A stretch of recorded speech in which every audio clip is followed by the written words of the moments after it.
Well, hello there. It's Thursday. And you know what that means? I'm here to give you my thoughts. This week, I'm here to give you my thoughts about Tyler Perry's Divorce in the Black. Yes, I am going there. I am going there, ladies and gentlemen.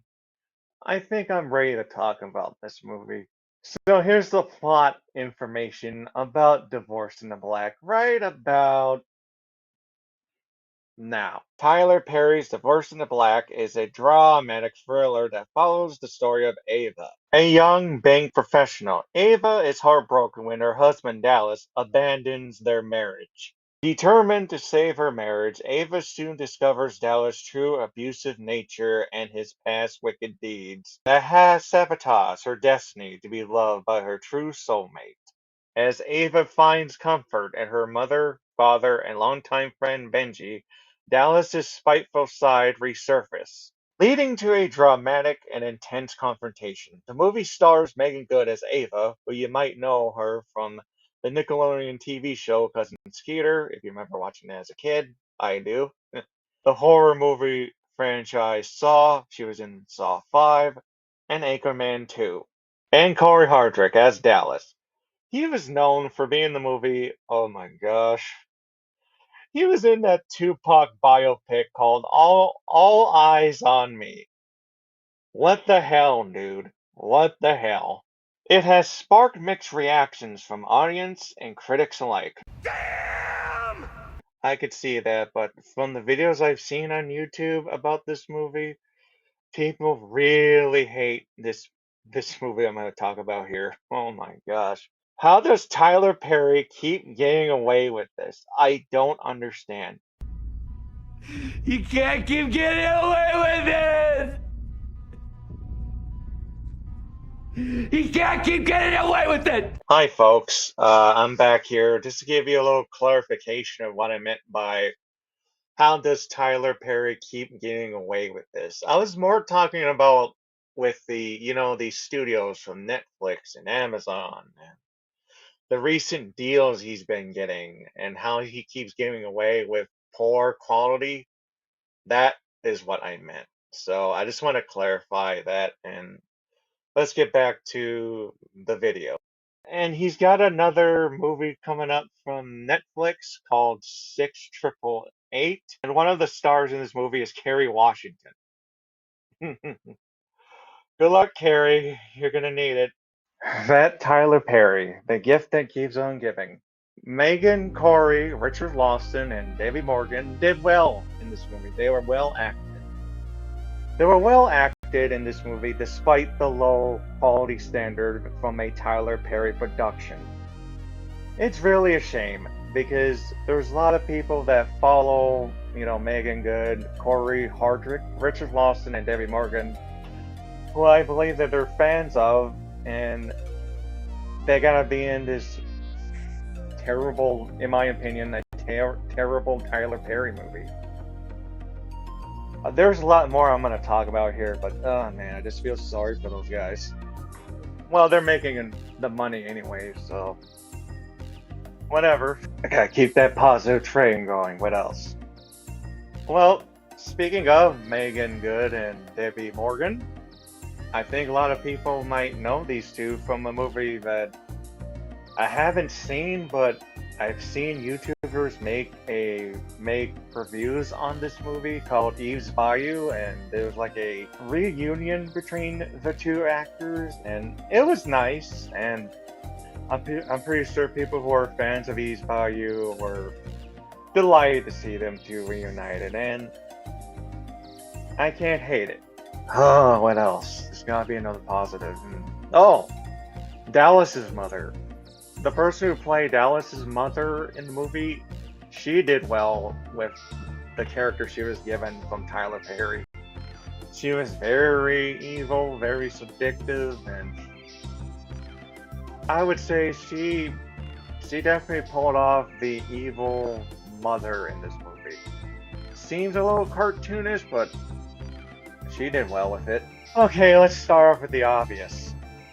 the start of the movie with Dallas's dead brother in the casket and the whole family with the mother and Dallas and the brothers taking the dead one out of the casket.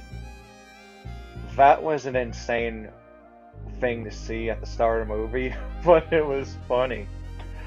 I believe my sister saw this scene when she came over the other day, just to visit and stuff. She saw the scene with my mom, and she was really laughing her ass off at this crazy scene.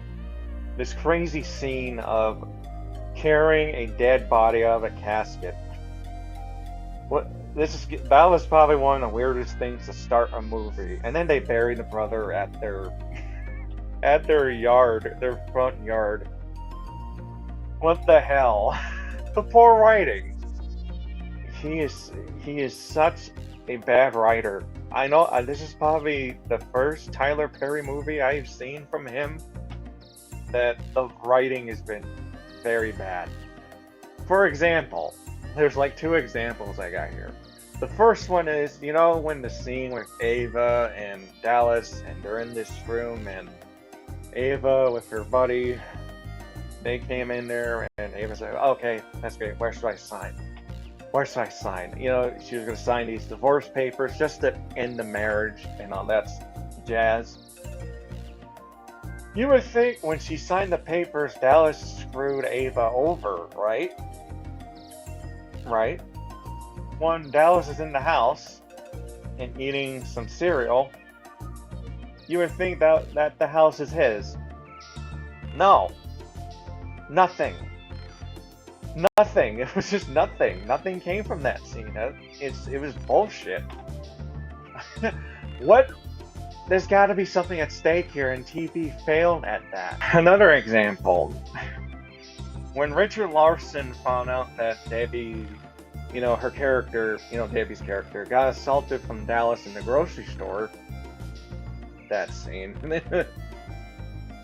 Oh gosh, there's lots to talk about this movie, but I'm trying my best to make it short and condensed. After that, Richard, his father character decided he's gonna get the guns and he's gonna go up to those Bertrands, take care of Dallas once and for all that stuff. Debbie's character calls up Ava on the phone, freaking out, saying he's gonna get killed, and while Ava and her boy toy were driving in their truck, while she was on the phone with her mother, Ava went, well, we'll be there in an hour 15 minutes. What the hell was that? Was Tyler Perry doing maths when he's writing this script? Damn. Oh boy. TP, let's get on to you, buddy. It's kind of ironic that Tyler Perry usually has some good casting in his movies, from what I can tell by watching reviews that people made about either this movie or other movies that he did. He usually has some good casting. From Janet Jackson to Megan Good to Debbie Morgan to Richard Lawson, Kelly Rowland. I mean, he seems like he's got a good cast in his movies, but that people respect somewhat. But when they do these Tyler Perry movies, it seems like when they do it, they get a stain. If it's like a bad movie from his catalog, it's a bad stain that they can't get rid of, and it's a shame. This movie, Divorced in Black, was way too long. It was like over 2 hours, I believe, or 2 hours.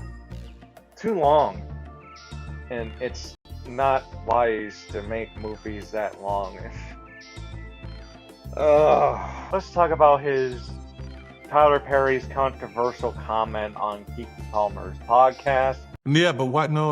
You got to drown all of that out, because if you let somebody talk you out of a place that God has put you in, you are going to find yourself in hell.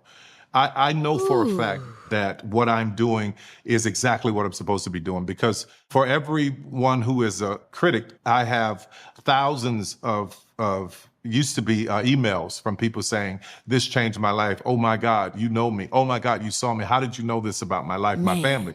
So that is what is important to me. We're talking a large portion of my fans who are disenfranchised, who cannot right. get in the Volvo and go to therapy on the weekend. That's So you've right. got this highbrow Negro who is all up in the air with his nose up looking at everything. And then you got people like where I come from and me who are grinders, who really know what it's like, whose mothers and who were caregivers for white kids and were maids and housekeepers and all of these beauticians. That don't discount these people and say that their story don't matter. Who are you to be able to say which black story is important or should be told? Get out of here with that bullshit.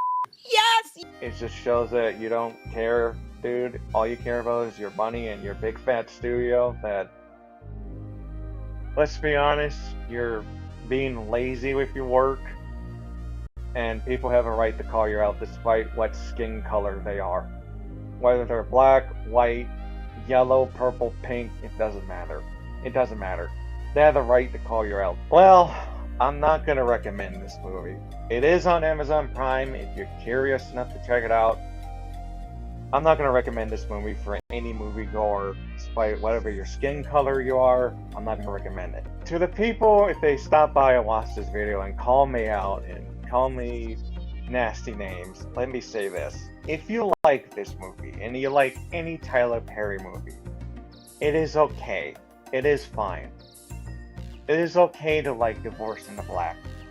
Heck, my mother likes this movie. She does. She doesn't get why people don't like this movie, and that's totally fine. It's her perspective. I have the right to my perspective as well, just like my mother has a right to her perspective. And if you want to disagree with me, that's fine, but just don't be like getting triggered and calling me nasty names, and it's unprofessional. That is my thoughts about Divorce in the Black. I'll see you next week. I'm here doing my thing on TG, and oh my god, he's stripping down in a shirt.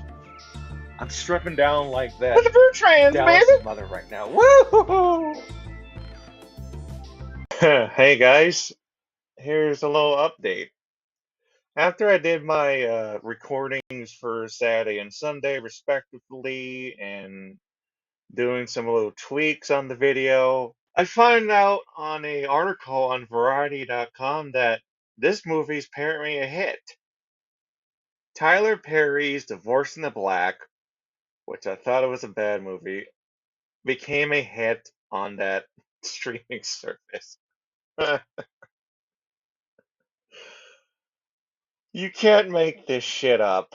Well, I just want to give you this little update that this is a hit. I am stunned by this, and I am TG. Stay safe, everyone.